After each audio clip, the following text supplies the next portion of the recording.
বিসমিল্লাহ।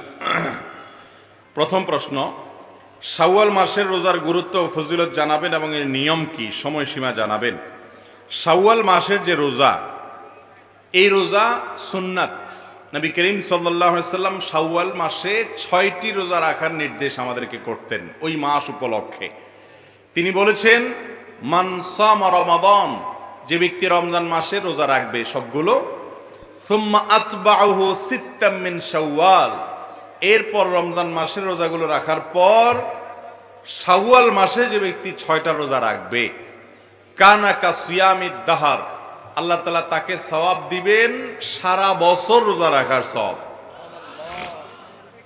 সারা বছর রোজা রাখার সওয়াব কিভাবে হয় এ সম্পর্কে অনেক উলামা ইকরাম, মুহাদ্দিসিন ইকরাম চমৎকার একটা ব্যাখ্যা দিয়েছেন। সেটা হলো, রমাদান মাস ধরেন সর্বোচ্চ 30 দিন হবে পুরা মাস, আর শাওয়ালের 6, 30 আর 6 কয়টা হয়? 36। এই 36কে যদি আপনি 10 দিয়ে গুণ দেন কত হবে? 360। চান্দ্রবর্ষ সৌরবর্ষের চাইতে কয়েকদিন কম হয়। সেই হিসেবে যদি আপনার রমজানের 30 দিন রোজা রাখার পর শাওয়ালে আরো 6টা রোজা রাখেন, তো আল্লাহ তাআলা টোটাল 36টাকে, ওই যে আল্লাহ তাআলা কোন কোন আমলের সওয়াব 10 গুণ, কোনটাকে আরো বেশি বাড়িয়ে দেন, তো এটাকে কমপক্ষে 10 গুণ বাড়িয়ে দিবেন। তাতে 30 দিনের পরে 6টা রোজা রাখার ফলে কেমন যেন আপনি সারা বছর 360 দিন রোজা রাখলেন।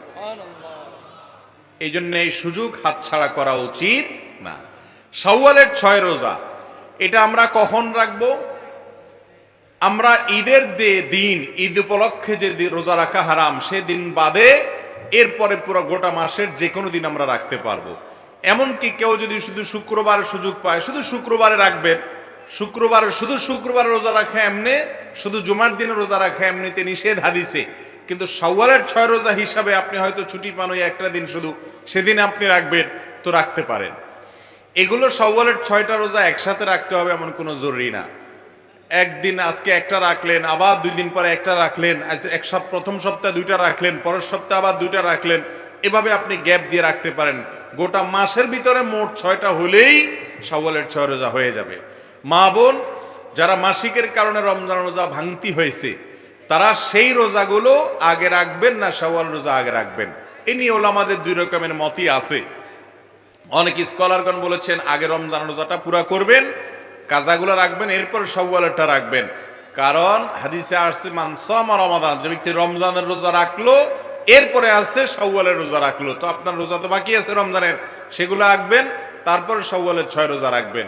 যদিও অন্যান্য উলামা ইকরাম বলেছেন যে না, রমজানের রোজা যদি কেউ পরেও রাখে অসুবিধা নাই, শাওয়ালেরটা তো ওই মাসের মধ্যেই রাখতে হবে। শাওয়াল মাস চলে গেলে যদি আপনি রাখেন, এই 6 রোজার সওয়াব আর পাবেন না, এটা সাধারণ রোজার সওয়াব হবে। অতএব শাওয়ালের 6 রোজা আমাদের ছাড়া উচিত না।